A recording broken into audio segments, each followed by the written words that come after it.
इस बात से तो आप भी सहमत होंगे कि भारत जिस सिंसियर तरीके से मुस्लिम देशों के साथ अपनी दोस्ती को निभा रहा है, मुस्लिम देशों के साथ बायलैटरल रिलेशंस के ऊपर जिस तरह से भारत काम कर रहा है, काश उनकी साइड से भी वैसा ही कुछ देखने को मिलता और ये मुस्लिम देश भी भारत के साथ लॉयल तरीके से दोस्ती निभाते, क्योंकि ऐसा बिल्कुल नहीं हो रहा है।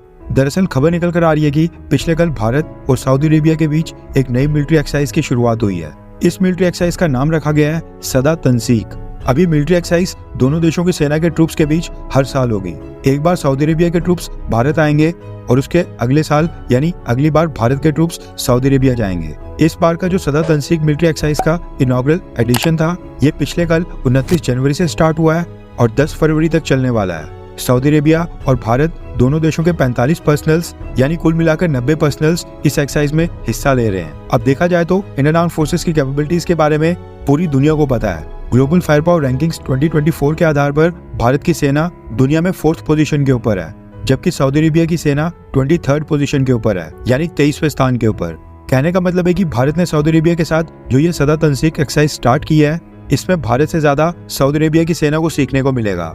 उनका एक्सपीरियंस इस एक्सरसाइज से बढ़ेगा, उनके कॉम्बैट स्किल्स ज्यादा एनहांस होंगे और उनको ज्यादा फायदा होगा। आप खुद ही सोचिए कि सदा तंसीक मिलिट्री एक्सरसाइज के लिए भारत ने जो लोकेशन सिलेक्ट की है वो थी राजस्थान की, और राजस्थान को सिलेक्ट करने के पीछे का कारण भी यही है कि सऊदी अरेबिया में भी राजस्थान की तरह डेजर्ट टेरेन है।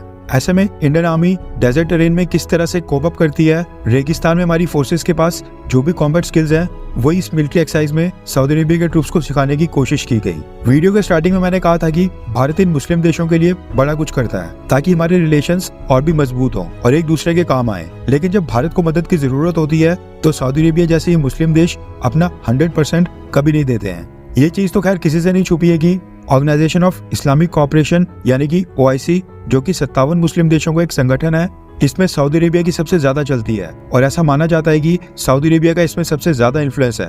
आप सोचिए कि एक तरफ भारत सऊदी अरेबिया के साथ ट्रेड बढ़ा रहा है, हम कई बिलियन डॉलर्स का क्रूड ऑयल हर साल इनसे परचेज कर रहे हैं, इनके ऑफिसर्स इंडियन मिलिट्री अकेडमी यानी कि IMA में ट्रेनिंग के लिए आते हैं और अब हम इनके साथ मिलिट्री एक्सरसाइजेज भी स्टार्ट कर रहे हैं, लेकिन इसके बावजूद OIC हर बार भारत के अंदरूनी मामले में दखल देता है। रिसेंटली भारत के अयोध्या में भव्य राम मंदिर का उद्घाटन हुआ था, उस मामले में भी ऑर्गेनाइजेशन ऑफ इस्लामिक कोऑपरेशन ने दखल दी थी और भारत के राम मंदिर का विरोध किया था। उससे पहले भी पाकिस्तान के कहने के ऊपर OIC हमारे कश्मीर मसले में कई बार स्टेटमेंट दे चुका है। अब सेम चीज OIC चाइना के साथ कभी नहीं करता है, जबकि चाइना तो शिनजियांग में वीगन मुस्लिम्स के साथ न जाने क्या क्या नहीं कर रहा है। वहाँ पर सभी मस्जिदों के गुंबद, उनकी मीनारें तक तुड़वा दी गई हैं। चाइना में कुरान का एक नया वर्जन निकाला गया है। ऐसे में मेरा मानना है कि अगर भारत इन सभी मुस्लिम कंट्रीज के साथ अपने रिश्तों के चलते इतना कुछ करता है, इतना कॉम्प्रोमाइज करता है, तो फिर सामने से सऊदी अरेबिया, UAE जैसे इन सभी मुस्लिम देशों को भी OIC में भारत के इंटरेस्ट का ख्याल रखना चाहिए। इनको भी भारत के साथ लॉयल होकर दोस्ती निभानी चाहिए।